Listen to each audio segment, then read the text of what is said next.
What's up, YouTube? Capital G here, Graydle Commentary. This is my super secret name, which I hope you guys don't be constantly hitting me up on. Mainly just because when I use this name, I'm gonna use my effect right here. I want to take him. It usually means that I'm on just a, I don't know, fuck around, not necessarily to stream. Although, of course, I do stream as well. So, anyways, Graydle Commentary. This is my opponent.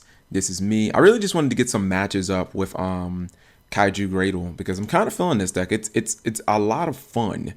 And you can see I've kind of got the anti. Looks like he's playing Pendulum Magicians. He wants to, what's it called? He wants to set a card. I'm gonna go ahead and let him set a card. If this was a regional, I wouldn't let him do it. Yeah, if this was a regional, I'd be like, nah, you can't set that card.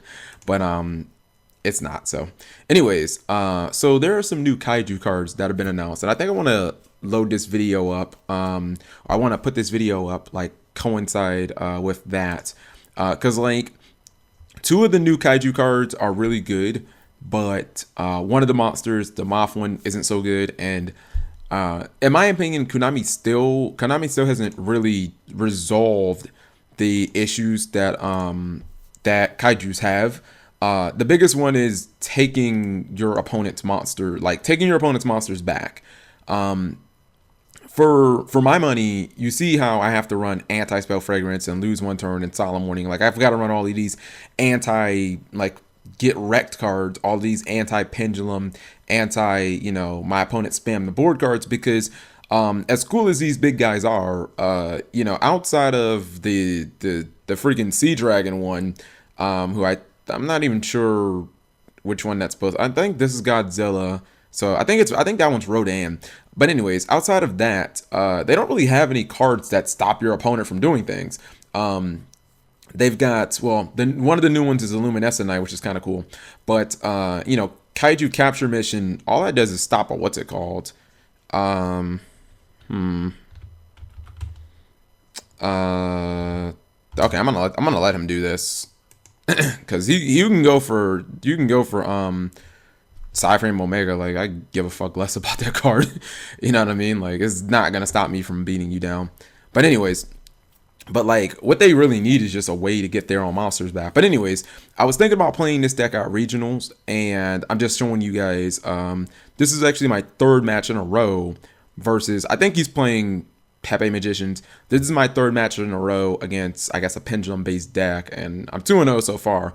The other two decks that I played were both neither one of them were playing Magicians. They were just like straight Pepe. I think he's ready to give this match up. And I mean, I run like a lot. One of the reasons I kind of like this deck is because you can just run so many floodgates. Anytime you can run lose one turn and anti-spell fragrance in the same deck, I'm going to be interested, which is one of the reasons I kind of like, okay, so he scooped. One of the reasons why I kind of like Yosenju.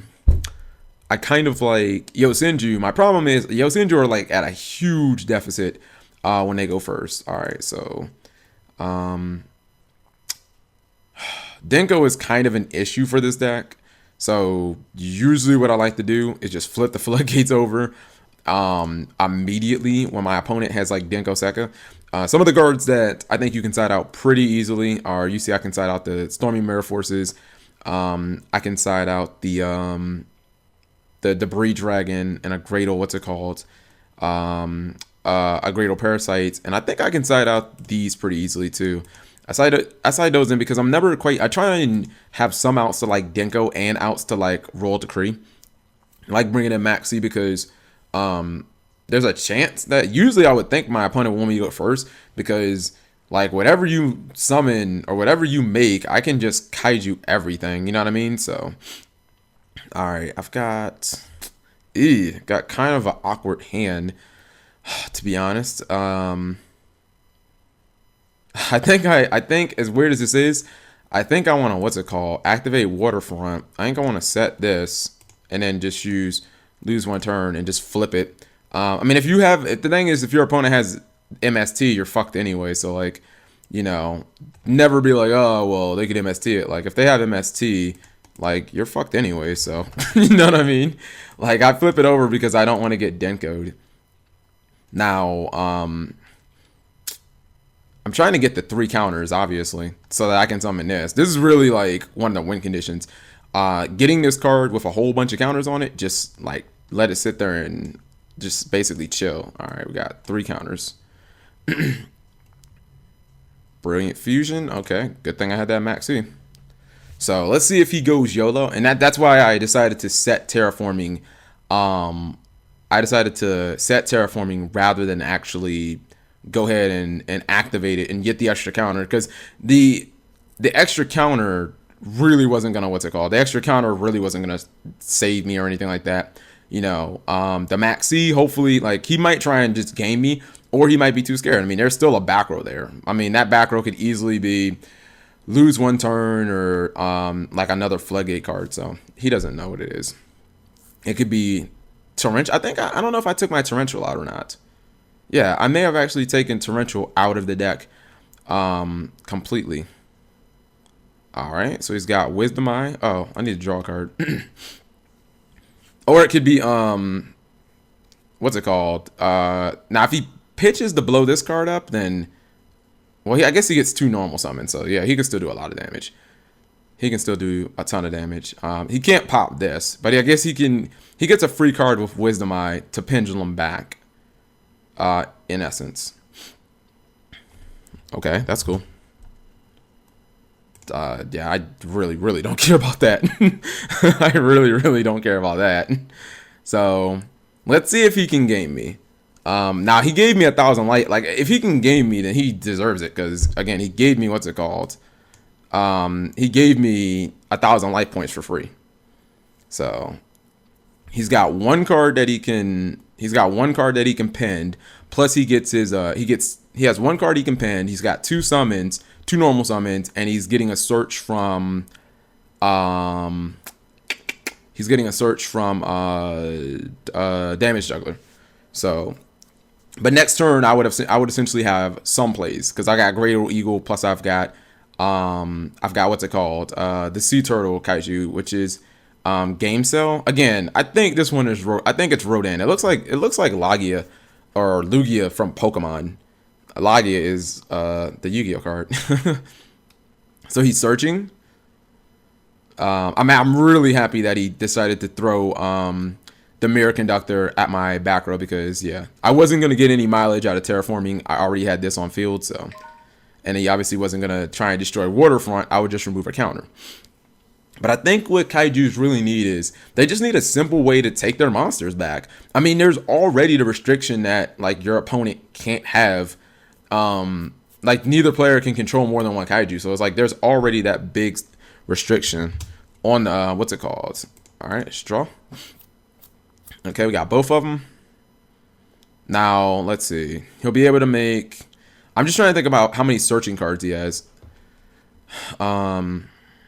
Because obviously he's not getting any spells, so this card is 0 damage.